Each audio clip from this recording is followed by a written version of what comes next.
Alright mga sideline. So bago natin isilyado tong ating CDI, color coding muna tayo sa 5 pin na yan na CDI.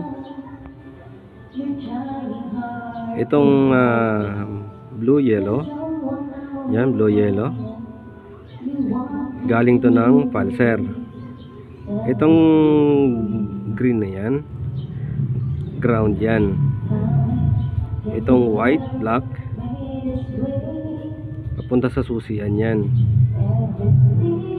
Itong yellow, black, papunta yan sa ignition coil.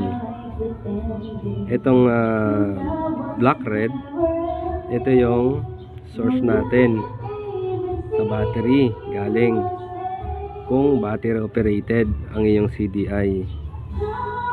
Okay, so okay na, silyado na natin. So baka extra rin din ang motor mo at nagdi-DIY ka, so sana makatulong. Salamat.